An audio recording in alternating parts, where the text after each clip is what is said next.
ඔයාලා අහලා තියෙනවද නාගොඩ ගැන? මේ කියන්නේ යන්නේ නම් කළුතර තියෙන නාගොඩ ගැන නෙමෙයි.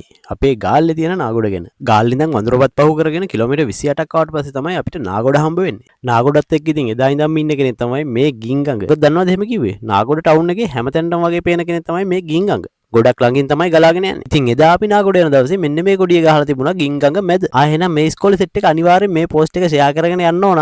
ඉස්කෝලේ නමත් කමෙන්ට් එකක් දාන්න අමතක කරන්න එපා. ඔන්න ඉතින් නාගොඩේ ඉඳන් මාපලගමට කිලෝමීටර් 4යි ඉදිගහවැලට කිලෝමීටර් 8යි කියලා තමයි බෝඩ් එකේ තිබුණේ. බෝඩ් එක ටිකක් සවුත් වෙලා නිසා වඳුරුමට කිලෝමීටර් කීයද කියලා හොයාගන්නම් බැරි වුණා. ඔය පේන්න තියෙන නාගොඩ පොලිස් ස්ථානය ඔතනින් චුට්ටක් එහාට ගියාම නේද නාගොඩ හොස්පිටල් එක තියෙන්නේ. කමෙන්ට් එකක් දාන්න යන්න. ඔන්න ඉතින් අපි ගෙදර එන්න නම් එන්න ඕන මාපලගම පැත්තටනේ. ඒදි තමයි ගොඩක් කට්ටිය කියලා තිබුණා මෙන්න මේ පාරව හම්බුනේ. දන්නවද මේ මොකද්ද කියලා? ඉස්සර නාගොඩ දහස් ගානක් දෙන එහා මෙහා කරපු වැල්පාලම තමයි මේ. නාගොඩ මේ වැල්පාලමේ ගිහිල්ලා තියෙන කට්ටිය අනිවාර්යෙන් අත්දැකීම කොහොමද කියලා කමෙන්ට් එකක් දාන්න යන්නකෝ. අනික මේ වැල්පාලම දැන් ඇයි ඇතැරලා දාලා තියෙන්නේ කියලා දන්න කෙනෙක් කියන්න.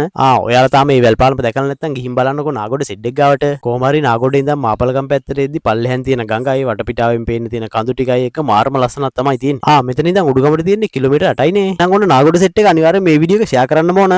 නාගොඩ ගැන කියවුනේ නැති ගොඩක් දේවලුත් තියෙනවා. ඒවත් කමෙන්ට් එකක් දායන්කෝ. අපි ආයෙ ලස්සන වීඩියෝ එකක් කරමු.